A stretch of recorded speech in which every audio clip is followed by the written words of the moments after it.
When you go to Mass this weekend, you're probably going to notice a few things that are different. For starters, the priest is wearing violet instead of the green that we've been used to. Secondly, there's a wreath with 4 candles, but only one of them is lit. And lastly, we're not singing or saying the Gloria. That's because this Sunday is the beginning of a new liturgical year and the beginning of the Advent season. Liturgical year? What does that mean? Well, liturgy is divine worship, worship of God, adoring Him, showing Him that we love Him. Most of the time when we talk about liturgy in the Catholic Church, we mean the Mass. In fact, our second graders have learned that there's 2 parts to the Mass. The liturgy of the Word, where we hear readings from the Bible, and the liturgy of the Eucharist, where we are united with Christ, body, blood, soul, and divinity through the Eucharist.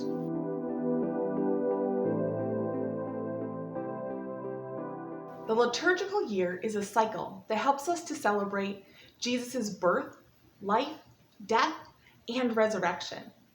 But unlike the calendar year, which we know always starts on January 1st, the liturgical year doesn't have a set date.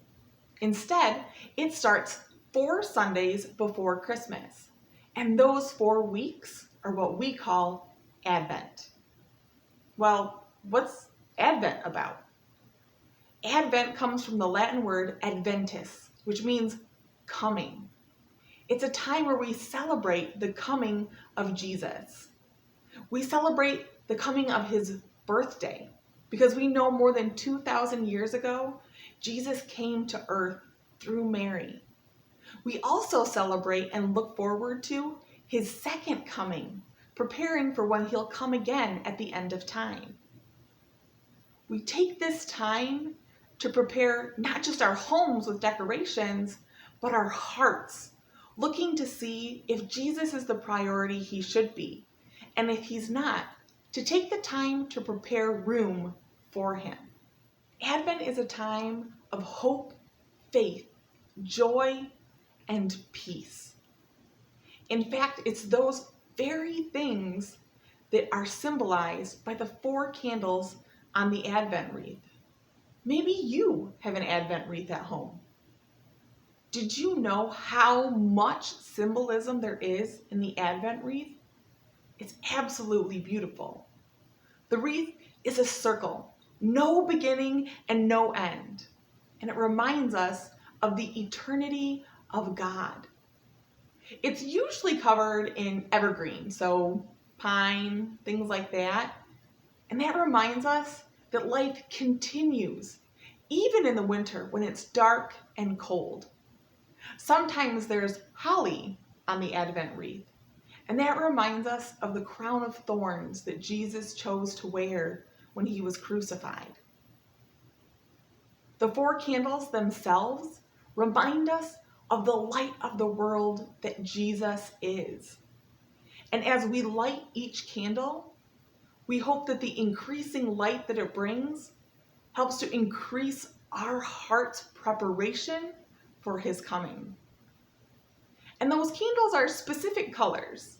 There's 3 violet or purple candles and 1 rose-colored candle or pink. Violet is the color of royalty, and we used it to show the coming of a king. And so we use it now to show the coming of Christ, the King of the universe.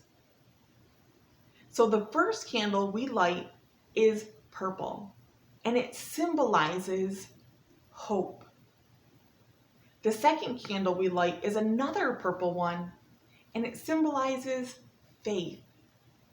The third Sunday of Advent is Gaudete Sunday, which means rejoice.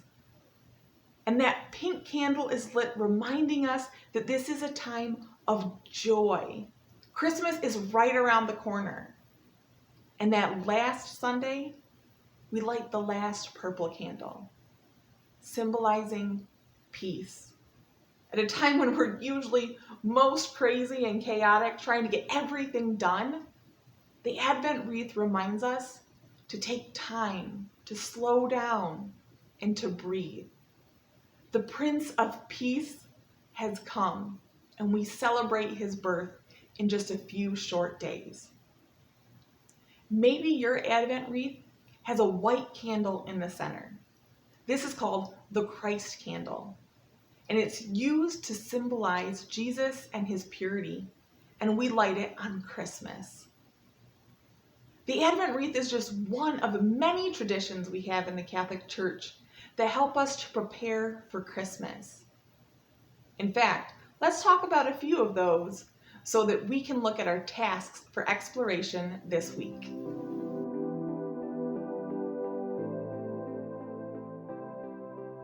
Google Drive is full of all sorts of resources for you. Maybe this week you decide to make an Advent wreath or an Advent calendar, maybe even a Jessie tree, or do an Advent prayer grab bag, or a chain of blessings and prayers. There's all sorts of things you can do. I would also encourage you to join us this Sunday at 6:30 p.m. as the Knights of Columbus lead a family rosary for our entire parish on Zoom. I hope that this Advent is a time that we don't just look forward to Santa coming, but for the real reason for the season, that we look forward to Jesus' coming, both celebrating his birth and awaiting with hope his second coming again.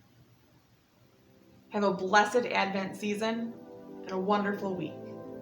Don't forget to take pictures while you're doing your tasks for exploration and send them in so that I can enter your family into the raffle.